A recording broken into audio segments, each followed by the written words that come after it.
I want a funk. I want a funk. I want a F-F-U-F-U-S-K. I want a funk. I want a funk. I want a F-F-U-F-U-S-K. 10 minutes after 7 o'clock on Drive Time. This is 1FM and Kylie Minogue in the studio. She's our special guest next.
The second single from Kylie Minogue's new album called Rhythm of Love.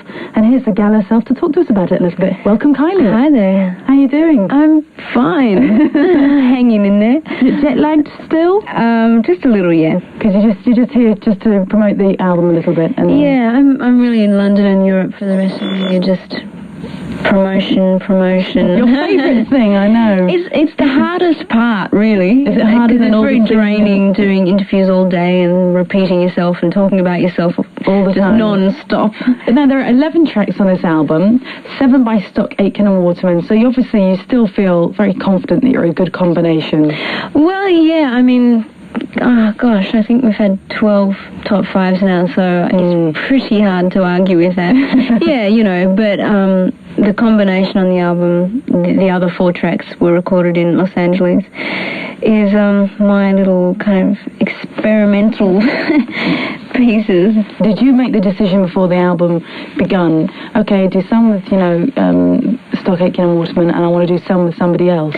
Yeah, I wanted to write some tracks for the album, and I'd approached SAW before about that, and they just have a certain way of working. They like to write and produce, and that's the way it is. Right. And that's fine. I just have to accept that the songs I do with them are going to be produced that way.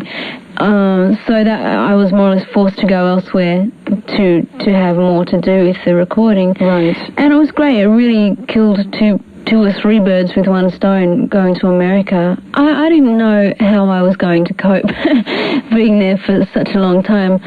I'm normally only in a place for 2 weeks. I was thinking, God, 6 weeks in one place, how amazing. And my previous experiences in LA, I was meeting a lot of Hollywood head honchos for a week, and by the end of the week I'm ready to tear my hair out. And I mean, it's very Hollywood, and it's a bit hard to deal with. But working on my album, I more or less had blinkers on it, and I just was working really hard. And also in America, it's like, you know, you just work and work out. Go to work, go to the gym, you know. You really sleep. Did you work out? I did work out. I just became an LA chick gal. I'm obsessed with it. Would you live there? No, I couldn't live there. It's fun to go there, and I've got some good friends there, and it's nice. I like going to America because it's so over the top and outrageous and commercial. But not forever. But no, I also like to leave. England is my second home now, definitely. Right. And I'm quite happy here, and I'm quite happy in Australia. Actually, I was home for a couple of weeks just a while ago, and it was great to see my family and friends and just hang out. And I was pretty pleased that nothing had really changed. But I did realise that I couldn't live there forever. I've become so used to travelling around and being really fortunate in experiencing lots of different cultures and meeting different people. So I would definitely need to have the northern and southern hemisphere covered as far as somewhere to stay. I love it. There ain't nothing I can't do when I feel the beat of love. On and on and on with you. I don't have to worry. There ain't nothing you won't do. Give your love to me, and I give my love to you.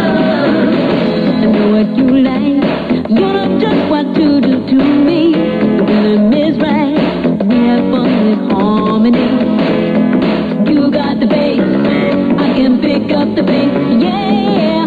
Ooh, there's no time to wait. A perfect love, what you make of me. When I bought these moves, syncopated, I never knew that you could be like you and me. With the rhythm and I love it. There ain't nothing I can't do when I feel the beat of love. On and on and on with you. I don't have to worry. There ain't nothing you won't do. Give your love to me, and I give my love to you. Ooh, so good together. Some people work better solo, but I could never be without you. Oh no, I'd miss your touch as it is. I can't get enough. Yeah, been living above. I give you a melody that's always new. You've got a good beat. I dance to you, spinning for as long as we can. Come on, let's jam. With the rhythm and I love it. There ain't nothing I can't do when I feel the beat of love. On and on and on with you. I don't have to worry. There ain't nothing you won't do. Give your love to me, and I give my love to you. You do seem a whole lot more relaxed now. I think the last time I met you was maybe a year ago. Yeah, in the last year or 18 months, I'm virtually a different person. I'm really happy. And I think a while ago, I was just stressed out all the time and worried and just working too much and not in control of what I was doing. And now, I mean, especially with this album, and I think the turning point was when I did my movie, The Delinquents, in Australia, because I mean, I did it. No one else can do it. You have to make your character and you have to act, and I was pretty pleased with what I did. That was quite a shocker to the media press, wasn't it, and stuff? Oh God, the media. And all I mean, you know, I couldn't believe that they were writing up that it was, you know, XXX movie or something. Raunchy sex scenes. They're incredible. They write that, and then a week later they say, after all the hype, it was just this and that. I mean, they just love to contradict themselves. Yeah. Was that a turning point in terms of good little Kylie to, Kylie's growing up and getting sexy now? I mean, was that a pivotal point? It was, but it wasn't intended that way. I guess, I just really was desperate to do a movie, and that was the best one that I came across. And I guess I wanted people to see that I was capable of more than what they thought. Right. Now, the look, the new Kylie look, this is what everyone's talking about, but obviously this is a development rather than I would have thought a conscious decision, I'm going to look like this. Oh, definitely. This is me now. I mean, this is what I feel like and what I feel like looking like and being like. I mean, I am continually surprised that people are shocked by this, new image. But, I mean, I can understand why, because I mean, I live for myself every day, and they might see me once every 6 months on a different TV show or a different magazine or something. I mean, that's people that don't follow what I do regularly. And so for them, it's like, God, what? She's changed all of a sudden. Whereas, in fact, I haven't. I mean, and I'm 22. I'm not 18 anymore or 17 or 16. So, yeah, I mean, it's just people are saying, oh, it's new and it's raunchy and it's this and that. I mean, it's not really. I mean, there's an amount of sexuality in there, but that's me at the moment. One of the conscious moves I make with my image, with photographs and videos, is that I don't want to go out and all of a sudden try to be selling sex, because it's not really me. But yeah, I mean, the whole thing has got a lot sexy, hasn't it, as you've grown up, obviously. But yeah, I mean, that's obvious, and there's no way that I could have the image that I had a few years ago. I would just be holding myself back and being really stupid. You also rapped for the first time on this album. Yeah, well, I wasn't... Actually, when we were doing it, Felicia and myself were doing it, doing the rap section at the same time at the studio. This is the Poetess. The Poetess, yeah. And I was starting to sound like her because, we were practicing and went over and over it. And then Keith had to say to me, hey, Kylie, you meant to sound like the girl that all those families know and love. It's like, oh, God, calm down. Okay, simmer down. Yeah, chill.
since they all be good. You know how guys are, I don't think he could be with just one. And what if he teach ya? Girl, this house funk, why'd I meet ya? 2 or 3 more. I don't think so. You should see more. No, I don't think so. How could you be sure? I'll believe him. You're in for heartbreak. You don't need him. What if he hurts ya? He won't do that. Are you sure? That's a fact. There's lots of guys in this world. Not for me. I'm a one-boy girl.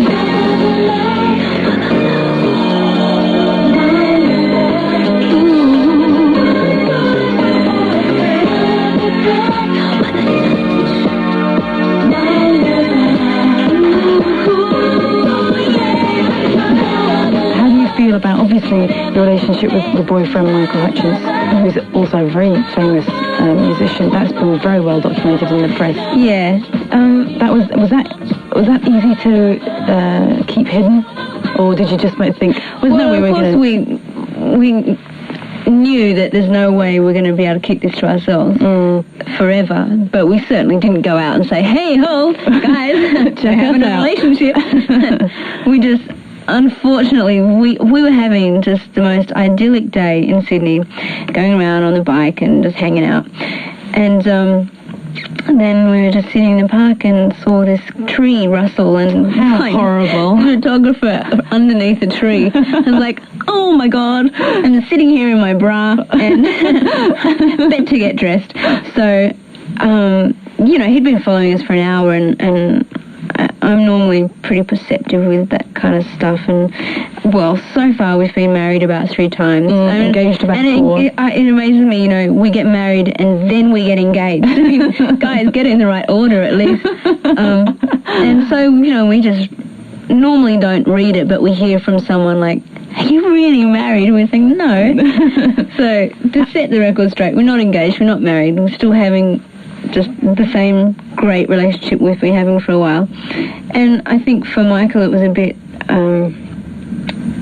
just strange because he's never been dragged through the tabloids like that. I mean, I have, and I'm used to it, and I knew what to expect. Right. So that was a new experience for him anyway. At that time, you're both Australian. Who was the biggest star in Australia when all that hit the headlines? Was he Kylie Minogue's boyfriend, or were you Michael Hutchence's girlfriend, or were you kind of equal? I was a bit of both, but at that time my movie was out and there was a lot of hype about, like I wore a wig to the Delinquents premiere, and I was on the front of the papers for days in a row.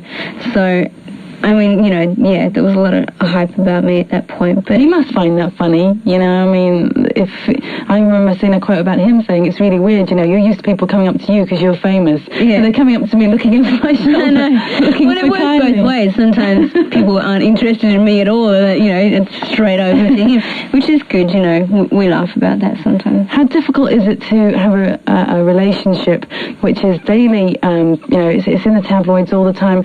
It's okay when you're together, but when you're apart, it must be murder. Because they write such rubbish so much of the time, and you know that, and he knows that. But but you're only human. You can't help but wonder sometimes. Well, is that true? That must be horrible. Yeah, it's difficult, but we both have enough understanding with the press to know that it's probably rubbish. Yeah, it definitely makes it more difficult, but it's difficult enough. I mean, if you're going to let that override your relationship, it's not worth having one anyway. That's really petty in the scheme of things. How difficult is it to keep your relationship going, whether it's between 2 famous people or not? It's not very easy to do it when you're halfway across the world. No, it's hard at the best of times. yeah, definitely. We just kind of meet up in different areas of the world at different times. And have very big phone bills. Enormous phone bills. I don't look at them. I don't want to know if they're worth it. So what about the future, Miss Minogue? What's on the cards? God, the future. Well, as I say, this year I'm promoting and hopefully doing this tour of Australia and Japan next year. Right. And so I would hope to do a movie middle of next year. What kind of thing do you have in mind? I don't know. I mean, when I start to say what kind of movie I'd like to do, I start off with a romantic comedy. Oh, but then I would like to do a comedy. But then again, a real serious movie would be great. So whatever, as long as it's a great part in a great script. I should have had a movie done by now, but having spent 2 months in America, that's how long it takes to make a movie, so that was the allotted time. Right. But this was much more important. Well, thank you very much for coming in, and I hope the promotion tour is not too tough. Me too. Thanks, Kylie. Thank you. Bye.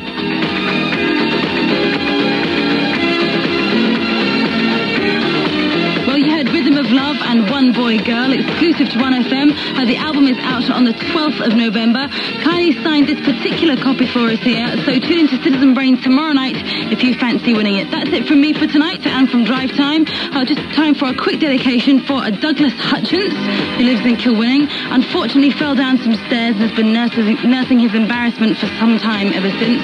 All best wishes from everyone at the Eglinton Rooms. Stand by for the news. Mark Goodyear's next. Ta-ta, everybody. Take good care, and thank you for listening.